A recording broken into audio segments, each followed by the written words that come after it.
At the time I'm still recording the video, it is, of course, still the morning of the 3rd, even though I know this will go out tomorrow. And honestly, it is still wild and wacky. The markets are just like that. There's no point trying to sort of predict anything or anything like that because we still have no clue what could happen for the rest of today. Indeed, ultimately, I think we may even be talking probably more about that in our next video. However, I think it is worth, of course, bringing up, of course, the spectre of Brexit into this conversation because already there's sort of two groups of Brexiteers clearly emerging here. Now, remember, because before we get to talking about these two groups that are emerging, we've got to talk about what the Brexiteers told us we were voting for in 2019 about this new free trade world. Because remember, they were like, oh, put tariffs to zero, problem solved. Here's the thing, we've done this before. We have done this before. It didn't work out too well for us. But that was like in, the Victorian era, well, like the 1880s that we did it in. And again, I keep on saying that I've got to do a video about that at some point. I really must do a video about that at some point. Fascinating story. But yeah, the whole thing, we've done that before. It did not work out. Did not work out. And the thing is, you've come, or Trump has now put in the world into a position where tariffs were an all-time low around the world. Like, you were looking 2, 3, maybe the highest was like 5%. Trump has now said unilaterally 10% tariff by the looks of it. If you look at this, if you go through the whole thing, it's pretty much 10% across the board. But even then, that is a lot. Now, currently, this is only in goods. Only in goods. And, of course, remember, the sort of, the 2016 Brexit, obviously, prediction was that Britain was going to go forward into this fantastic new free trade world, that we were going to enter this huge, free market, fundamentalist paradise. But what we've always said, and what we always said about that vision, this Singapore on the Thames version they had of the UK, that kills British manufacturing. There was a reason why Patrick Minford, if you remember, when they introduced, their three power players, you had Daniel Hannan, the brain of Brexit. You got a Brexit question, then Hannan was the man with the plan. You had Patrick Minford, who was the Brexit economist. He was the guy who has got all the economic answers. And oh, look, just for show, we've got, Kate Hoey, who's like our Labour guy, just to prove we are all conservatives in this lineup. But Patrick Minford was rolled out and then very quickly rolled away, because Patrick Minford back in 2016 was saying that this pursuit of what we should pursue for zero tariffs would destroy British manufacturing. It would destroy British farming, destroy thousands of jobs, because it would be okay because we could just import all this stuff really cheaply. The problem then becomes, how do you import that stuff when you've got zero customers at home because you're not making anything? But this was the serious thing they were doing, and that's why Patrick Minford was very, very quickly rolled back into his box. And that's why at the moment I have not seen Patrick Minford at all recently. I don't even know if he's still alive. He might have died and I've just missed it completely. But yeah, I am looking forward to see what crazy, wacky nonsense Patrick Minford comes out with in response to these Trump tariffs. It's going to be wild.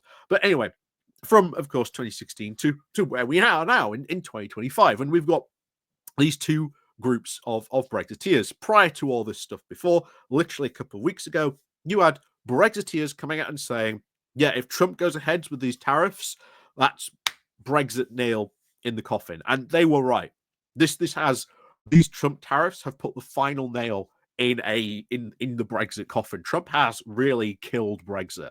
But of course, you've still got the more, shall we say, triumphalist Brexiteers doing the rounds, and we'll have a look quickly at something what their the, shall we say, triumphant ones are trying to say.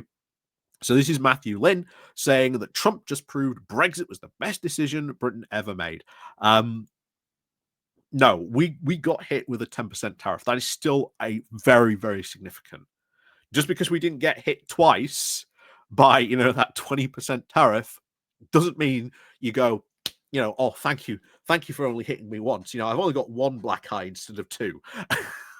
you know, that is still very, very bad. And this only comes under goods. Brexiteers crowing like this, saying, oh, how fantastic it is. This justifies Brexit. No, it doesn't. It doesn't at all, because this is only in goods.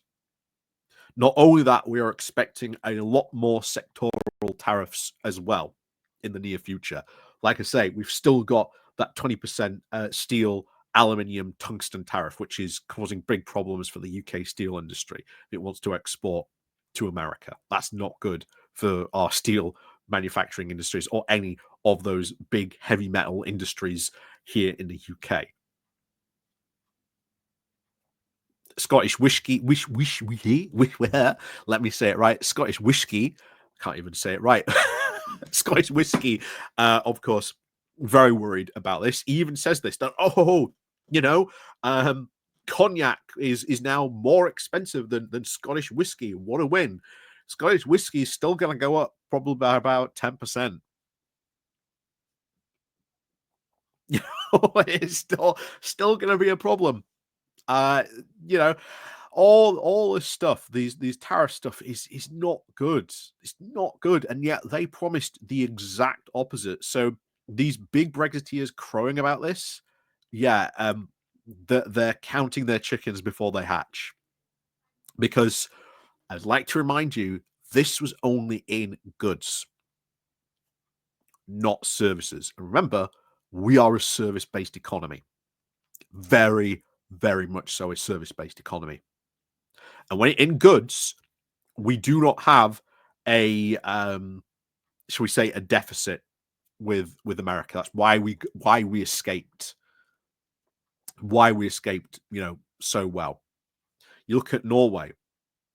Norway got hit with a 15% tariff. That was because apparently of the energy. I think when they announced it, why did Norway get 15 when we got 10? Oh, something to do with energy. But like I say, these numbers completely made up. It's all to do with goods. However, when you look at services, then America has a very, very big trade deficit with us. If Trump decides to start putting tariffs on services as well, which he very well might decide to start do, he very well might decide to start doing that, we are screwed. We are screwed. And always remember, there's a lot of these people are saying, and even Trump has said himself, there's more to come. So if he starts getting, as a lot of people are suspecting, putting sectoral tariffs on stuff, he may very well put a tariff on services. And if that happens, we are screwed. Because remember, we are a service-based economy, not a manufacturing one. That is part of the reason why we got off so lightly with like a 10% tariff. We were lucky. We were lucky on that one. Even if we're in the EU, 20% tariff, oh yeah, it would be bad. But like I say, all these tariffs based on goods. We are not a manufacturing goods based economy.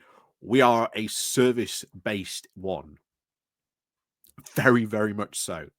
And if Trump decides in the next couple of weeks to start putting tariffs on service industries,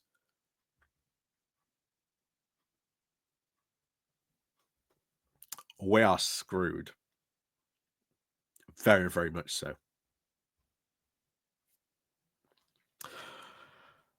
So, as always, thank you very much for watching. And of course, as always, we'll see you all next time.